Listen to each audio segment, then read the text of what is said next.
bom dia. Essa é a aula do dia 16 de setembro, aula de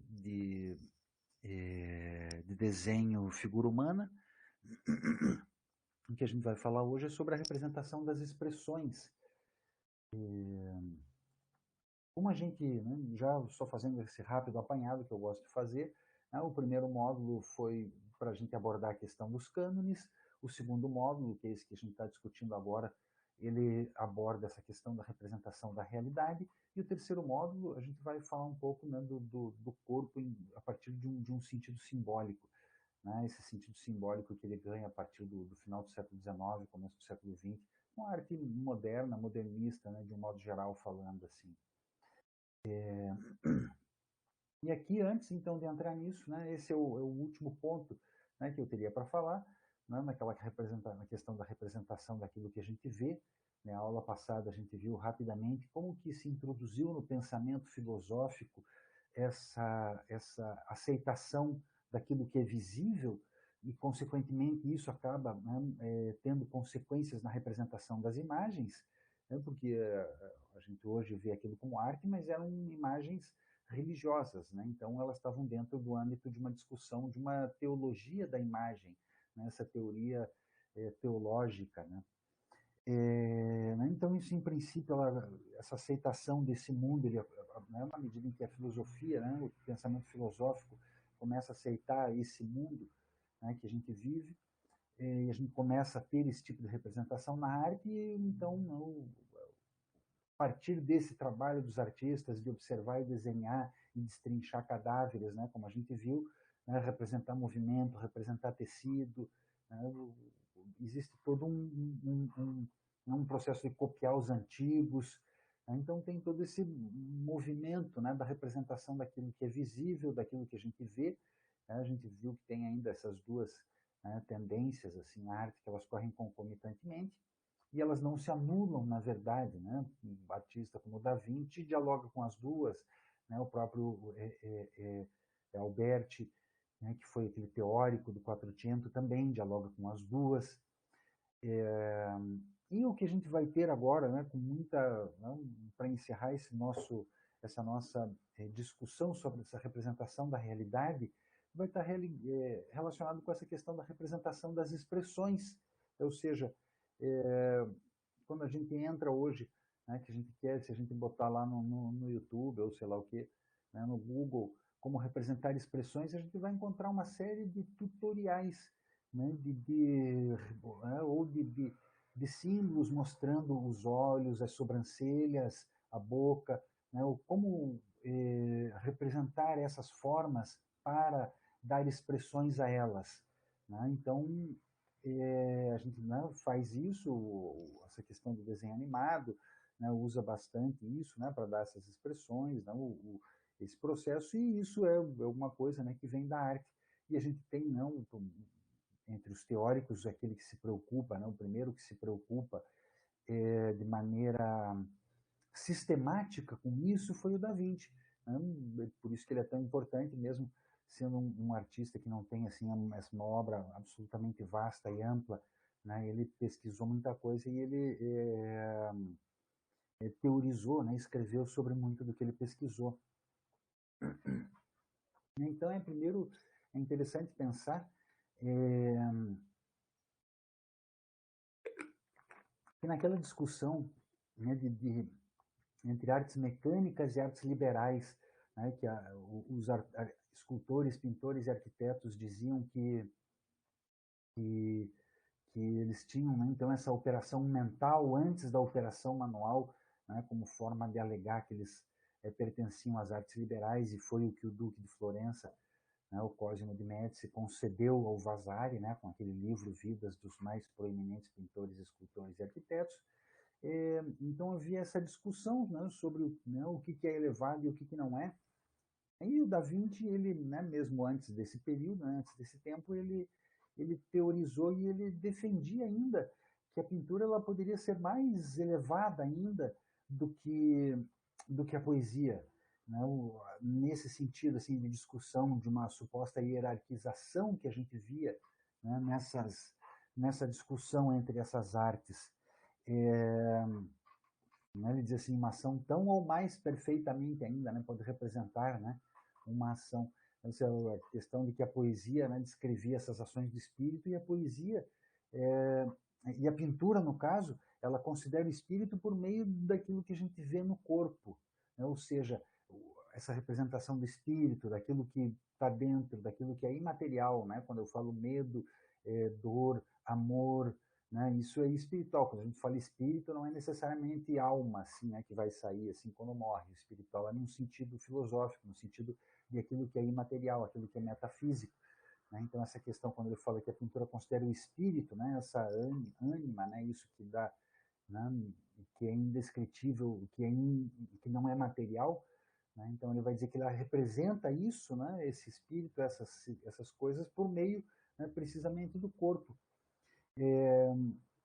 E o que ele vai colocar, então, é como expor essa moral, né, esse sentido moral, esse caráter da pessoa, né, mostrando essa ação da pessoa, por meio dos gestos e da expressão facial. E aí ele vai bastante peculiar, assim como ele e outros, né, vão descrever como que é essa, né, essa representação de alguma expressão. Então, nesse caso aqui, eu trouxe essa, né, da pessoa encolerizada, né, então, só ler rapidamente aqui. Né, então, tu mostrarás agarrando alguém pelos cabelos e atirando sua cabeça para o chão, com um dos joelhos sobre suas costas e o braço direito erguido e de punho fechado. E tem os cabelos eriçados, as sobrancelhas baixas e contraídas, os dentes cerrados e os cantos da boca arqueados, e como ele se inclina sobre o inimigo, que o pescoço esteja inchado e franzido na parte anterior.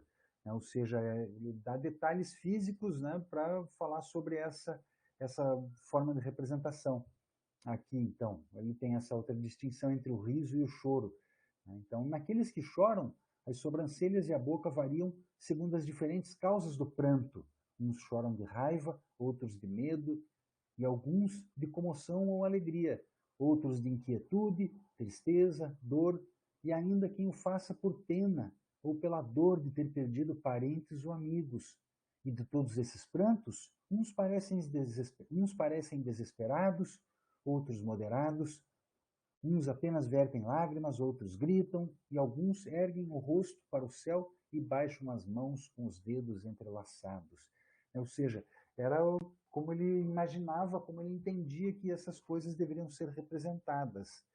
E aí, né, eu vou trazer alguns exemplos, né, dessa representação de expressões que a gente encontra, né, como vocês veem, eu gosto muito de juízos finais, né, a gente tem esse juízo final do Michelangelo que está na Capela Sistina, né, vamos entender que esse objeto, 1535, né, e 1541, a gente analisa, estuda como uma das grandes obras de arte, mas vamos entender que essa noção de arte ela ainda não tinha sido inventada ou aceita, né? Ele ainda era um artesão, ele ainda era, né, nessa ocasião, 1535, né, o livro do Vasari é 1560, se não me engano, né, então, e aí isso aí está de fato numa capela dentro né, do Vaticano, né, onde acontecem rituais, claro que isso é explorado como local turístico, como museu, né, é, mas de qualquer maneira, quando isso não está, né, explorado, né, quando existem outras ocasiões nas quais, né, os clérigos lá, tal, os cardeais, bispos, arcebispos, sei lá quem, eles usam lá isso, sei lá para quê, né? Para as decisões deles. Mas vamos pegar aqui, então, precisamente o inferno, que é onde a gente vai encontrar esse cantinho esquerdo aqui, né? Vamos pegar aqui esse cantinho, né, esquerdo do Jesus aqui no caso, né? Mas então aqui nessa parte direita da imagem, né, a gente tem sempre, não, à esquerda de Jesus o inferno, aqueles que estão condenados, à direita aqueles que estão salvos, né, esse é o modelo básico, né, dos juízos finais. Né, então sempre esse cantinho direito aqui, como eu tinha já mostrado para vocês na aula anterior, né, ele tem aqui o inferno, e a gente vai encontrar todo tipo de expressão, né, todo tipo de situação aqui sendo representando as figuras com expressões de raiva, né, de medo, de pavor. Né? Então essas expressões elas são dadas muita ênfase aqui. Aqui essa é terrível, aqui a cobra, né, cercando o sujeito e mordendo o membro dele. Então, o inferno é esse local, né, de expressões de dor, né, e de raiva e de cólera, né, onde a gente vai encontrar essas figuras, né, exploradas. E a gente vai encontrar esses estudos, que é o que a gente vê a chamar, né, de grotesco, é que são esses estudos que o Leonardo da Vinci fez de pessoas que têm expressões muito marcadas, né, de marcar de fato algumas expressões e em alguns casos chegar a caminhar um pouco para a questão da caricatura, né, porque nesse processo de representar, né, sentidos, sentimentos, né, essas coisas assim, é, a gente tem um certo limite, né, entre aquilo que é o real e aquilo que é o caricato, né, e esse limite ele não é tão, tão tão claro, né, tão absolutamente definido.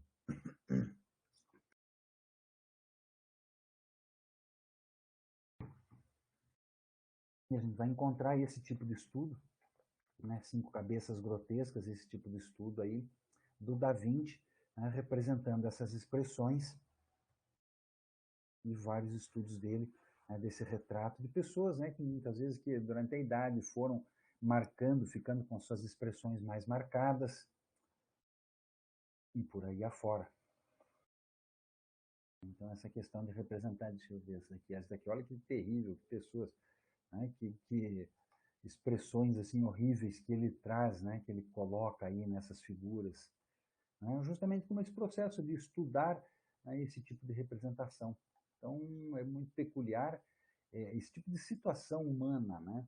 É muito peculiar esse tipo de estudo, né? Essas situações de estudo do Da Vinci, isso aqui é absolutamente caricata uma figura dessas, né? Aqui à esquerda, como a gente pode ver. Essa da direita aqui, então, nem se fala. Então, esse exagero é, em determinadas expressões, certo? Não uma expressão de tristeza, de amargura ou sei lá o quê. Agora, uma coisa muito peculiar, essa outra aqui também, esse outro grotesco, é muito interessante, né? Esses penteados e chapéus da antiguidade. Esse outro aqui também, né?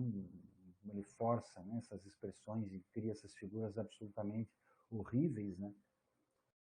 Mais uma aqui, outro estudo do grotesco, então exagera aqui no bigode, nas representações da figura, etc. Aqui. Muito interessante que a gente vai perceber logo em seguida é como essas expressões que são representadas, elas têm a ver muito com a época, né? Eu estava, né, conversando, vamos deixar um pouquinho aqui nessa do Caravaggio, conversando com uma outra orientanda minha outro dia, né, e estava explicando para ela, né, porque ela faz mais ilustrações, e ela fica perguntando se é arte, se não é, se é ou se não é, não depende. Né, tem que ter alguma coisa que provoque um sentimento que, né, que as pessoas sintam, né, alguma arte naquilo. Né, e aí a gente tem esses vários sentimentos com relação ao belo, né, e com relação à arte descritos em momentos distintos. Né? O Vasari, ele cria a noção de graça, né? Ele usa essa expressão graça para falar aquilo que é uma espécie de beleza, é um tipo de beleza. Né? Aqui a gente usa a graça como no sentido cômico, né? No sentido de ser alguma coisa que provoca riso, mas a graça, inclusive em Portugal, eles usam o sentido original também, né? Que é algo que é bonito, assim, que tem uma determinada beleza. Né? Então, tem essa noção de graça e a gente vai encontrar depois, inclusive um é o dos conceitos, né, que o Elias abordou na disciplina de ateliê no semestre passado, que é essa noção de sublime. Então, é uma outra noção de beleza, de sublime, e a gente vai ter concomitante com essa mesma época, né, do romantismo, né, essa noção de sublime e de pitoresco. Então, são diferentes formas de beleza, são diferentes formas de pensar aquilo que existe como belo. E a mesma coisa a gente vai encontrar nessa questão da representação das expressões. Né? A gente, de repente, começam a aparecer novas expressões e a gente começa, então, a acrescentar novas expressões aí. Né? Então, essa questão de representar as expressões está ligado muito peculiarmente com aquele tempo também. Né? Então, vamos aqui essa do Caravaggio, que coloca a expressão da Medusa como quem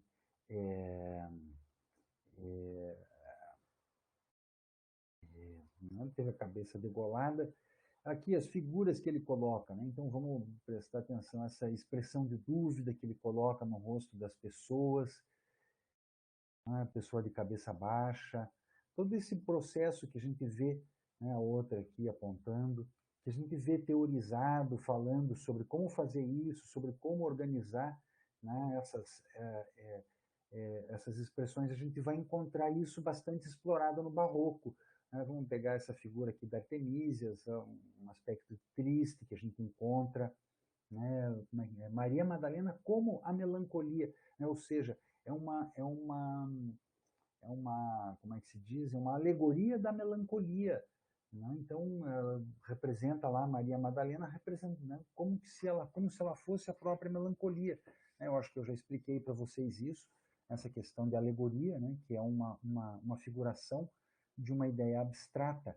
Né? Então, como representar a melancolia? Né? Nesse caso aqui, então, ela representou uma figura melancólica, né? Como melancolia. E essa também é uma expressão, né, muito específica, sei lá, de distraída, de quem, né, não tá observando alguma coisa, distraída ou né, concentrada em algo muito específico, seja como for, né, mas essa representação de expressão, né, parece que consta que isso aqui era um autorretrato, não, acho que esse aqui é um autorretrato dela, exatamente. Então aqui ela se faz autorretrato como alegoria da pintura. Né, então ela se pinta aqui, Artemísia, em um ar aqui, sei lá, de curioso, como quem está observando o seu modelo e investigando o seu modelo, vai encontrar esse tipo de coisa no Rubens, né, a figura de expressão de dor que a gente encontra, né, nas graças, né, que estão aqui né, nessa morte aqui do Cupido e tal, na morte de Adonis, precisamente. Né, então, morreu Adonis, a expressão que elas têm, né, a Vênus e as três graças aqui, né, com essas expressões de dor. Até o anjinho também está com uma expressão de triste ali, de dor e de sofrimento. Essa aqui é peculiarmente horrível, né? O Saturno devorando, acho que é o Saturno, né? Isso mesmo, Saturno devorando seu filho. Né? Então, uma expressão de ódio e de dor ao mesmo tempo, né? Numa figura e na outra. A gente vai encontrar isso com muita força. E explorações, né? Que a gente vai encontrar de expressões diversas, né? Seja aqui com uma expressão mais séria, com uma expressão mais sorridente, com uma expressão, né, concentrada ou, né, distraída em algum ponto, né, ou absorta, seja lá como for. Então, esses vários estudos. Também, né, vamos encontrar esse processo que a gente encontra no Velázquez, né, um pouco indo nesse sentido, né, de figuras, né, distorcidas, né, que tiveram, né, as suas feições que não são as padrões, né, como a gente encontra nessas representações da corte que a gente vê do Velázquez. Né, ele coloca muito essa presença, porque eram pessoas porque as cortes, né, os reis e tal, essa galera tudo se casa entre si, né, eles se casam entre primos, e isso gera um problema genético, né, nas pessoas. Né? Então, acontece muito nas cortes, né, esse tipo de situação acontecia, principalmente hoje um pouco menos, né, mas ainda assim, essa galera se casa entre primos. Mas então a gente aconteceu muito, né, acontece muito esse caso, né, né, de crianças que nasciam com nanismo, né, com essa situação assim.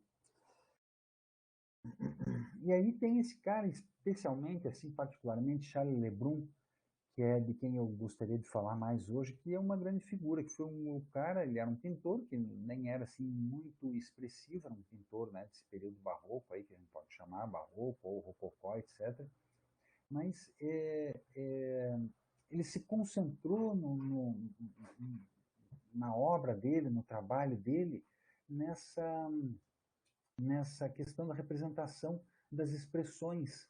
Aí ele vai, então, ele escreveu um livro, né, ele tem produção também, né, pictórica e tal, mas ele escreveu um livro no qual ele é um manual, né, que são tipo tutoriais para representar expressões. Então ele deu lá primeiro uma conferência sobre a expressão geral e particular, né, das paixões, e ele dizia, né, ele defendia que o olhar e no movimento das sobrancelhas é quando se exprime mais as emoções. Né? E ele estabelece, então, determinadas formas simbólicas. Então, ele dizia lá, o rosto é a parte do corpo em que a pessoa mostra mais particularmente aquilo que ela sente. As sobrancelhas são a parte do rosto onde as paixões se dão a conhecer melhor.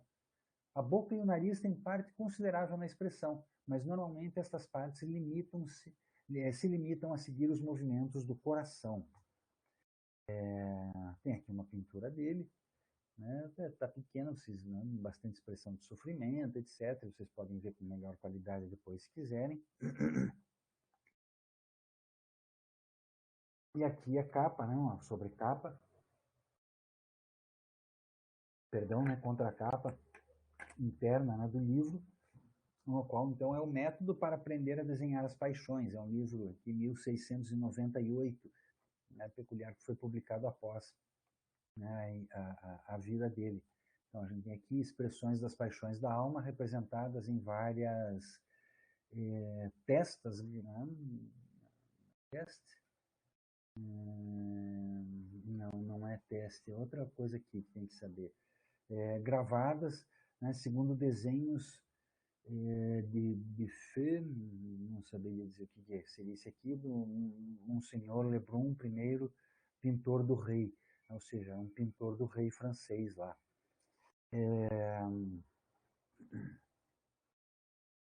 Aqui, uma outra capa, aqui, uma outra. Então, paixões da alma representadas em várias cabeças, engraved, né, gravadas na maneira de desenho com giz, né? Esse aqui foi publicado em Londres, né? Então, esse livro foi publicado em mais de uma língua. E o que a gente vai encontrar aqui, então, é esse tipo de l'étonnement, então é surpresa. Né? Então, ele vai colocar esse tipo de expressões. Aqui a contemplação, né? A contemplação. Aqui a tristesse, né? A tristeza. O rir, né? O riso. Aqui nessa aqui, se eu consigo identificar. L'effroi, eu não lembro o que é effroi, né? Mas é alguma expressão aqui encolerizada, né? Alguma coisa assim. Lá, Brun, também não consigo ler direito aqui, mas também não saberia dizer qual que é. Mas de qualquer maneira, alguma expressão, né? Com algum tipo de brabeza. Você vê que ele coloca as sobrancelhas, o formato da boca, como ele acontece. Aqui a cólera, né? Uma pessoa encolerizada. A pessoa, não consigo ler esse aqui, né? Mas também uma expressão, né, feroz, seja lá como for. Esse aqui de baixo, lá desespoir, que é o desespero. Né? A pessoa desesperada teria essa expressão aqui. La inquietude, né? Então, essa aqui é a expressão de uma pessoa inquieta. Essa daqui, l'abattement, abatida, né? Uma pessoa desanimada, né? E abatida. E essa aqui do canto, douleur aiguë, algum tipo de dor, assim, né? Não sei exatamente qual dor que ele se refere. Ok. E ele tem, então, né, vai colocar junto essas várias expressões e vai ter aqui, então, vamos pegar alguma especificamente, admiração com astonishment, a surpresa, né? Quem que me ajuda no inglês aqui? Eu não sou muito bom no inglês. Puta, mas também não dá para ler direito. That company, não sei o que. Mas então aqui o que ele vai, dependendo do que está escrito, né? Também não é importante. Mas o que ele vai escrever aqui é precisamente o como, né? Quais são as características que essa expressão aqui tem, como fazer, né? Ele descreve como representar essa expressão e coloca inclusive essas tipo tutorialzinho assim com as medidas, com o cânone colocado, com as proporções que teria a abertura da boca, né? O dos olhos, com o movimento das sobrancelhas, qual que é essa? O horror. Né? Então, aqui também tem lá, aqui nesse caso não tem o texto sobre como representar o horror. Né? London Print, essa foi feita em Londres. Horror. Então, aqui a figura, né, da pessoa horrorizada. Então, ele dá essa ênfase no movimento dos sobrancelhas, como ele falou, os olhos, como eles vão ser colocados, como que a boca né, fica nesse tipo de situação. O horror, isso aqui também, essa vista, né, do outro lado, né, um objeto d'après, não, também não consigo ler, tá muito ruim, pequenininho para ler assim. Mas isso está em melhor qualidade, quem tiver curiosidade, né, é fácil de achar isso, tem essas referências, vocês digitam na internet, né, e conseguem encontrar isso com uma qualidade melhor. E se quiserem investigar esse tipo de coisa, também até vale a pena. E aí, mais uma vez, né, essa questão das proporções, né, como que seria, vamos dizer assim, o cânone de uma expressão de horror, né, quais seriam essas medidas proporcionais aqui, né, para se representar o horror, né, quais são as distâncias entre cada uma das partes do rosto conforme esse rosto se movimenta. A tristeza, né, do outro lado, aqui mais uma vez então, né, a tristeza, só que colocada dessa outra forma, como colocar a sobrancelha, ou os olhos, a boca, né? Se a boca abre mais, se a boca abre menos, qual que é essa outra aqui? Então, bodily pain, uma dor no corpo, né? Aqui, pain do corpo, não, é um pena do corpo, sei lá como é que se chama isso, pena do corpo, tem um tipo de dor corporal, assim, eu acho, assim, eu interpretaria isso, assim, alguém que está com alguma dor em alguma parte do corpo, né? Na minha cabeça, pelo menos. Se alguém aqui é do francês, melhor no inglês puder me corrigir, eu agradeço. Mas na minha leitura aqui do francês, peine é pena, né? Uma pena, uma coisa penosa, etc. E aqui ele coloca pain, né? Não sei se no inglês isso ganha um outro sentido, né? Além de dor, dias. Não. Então, aqui, como que seria essa expressão, né? Sim, dor do corpo, né? Pois é, uma pena, assim, né? Em inglês é dor, né? Não, pois é um tipo de dor, assim, pena, né? Algum tipo de pena que a pessoa está sofrendo aqui, né? Pronto, de dor. Aqui essa outra, vamos ver qual que é. Le pleurer, né? O choro, né? A pessoa que está chorando, como que é a expressão da pessoa que está chorando. E ele vai por aí afora. Qual que é esse? Le mépris, a desconfiança, né? Scorn, imagino que deve ser isso em inglês também, né? Mépris. Não, mépris é mal tomar, assim. Seria mépris, não lembro agora. Em inglês aqui, quem me ajuda aqui em inglês? Scorn. Escárnio. Não é escárnio? Eu acho que é escárnio. Uma expressão de escárnio. Né? Então é interessante, eu acho que é isso mesmo. E esse desprezo é escárnio, desprezo é isso mesmo. Então isso tem a ver um pouco com aquele sentimento, né, da época, com aquilo que as pessoas, né, tinham como os sentimentos da época. Qual que é esse outro aqui? Haine ou jalousie, né, a inveja, né, o ódio ou a inveja. E qual mais aqui? A compaixão, é isso mesmo. Né, então a pessoa olhando para o outro com compaixão.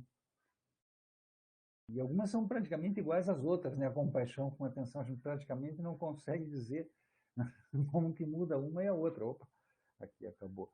Como que muda uma e a outra. Mas, de qualquer maneira, é interessante a gente pensar um pouco esse... Né, encerra aqui. Qual que é mais engraçado? Aqui, não, eu vou voltar para uma do Da Vinci, que ele é o mais engraçado aqui. Ah, não, essa aqui é muito legal, do Rubens. A expressão dele é muito bacana. Pois é, exatamente, como elas são específicas. Eu vou encerrar já a gravação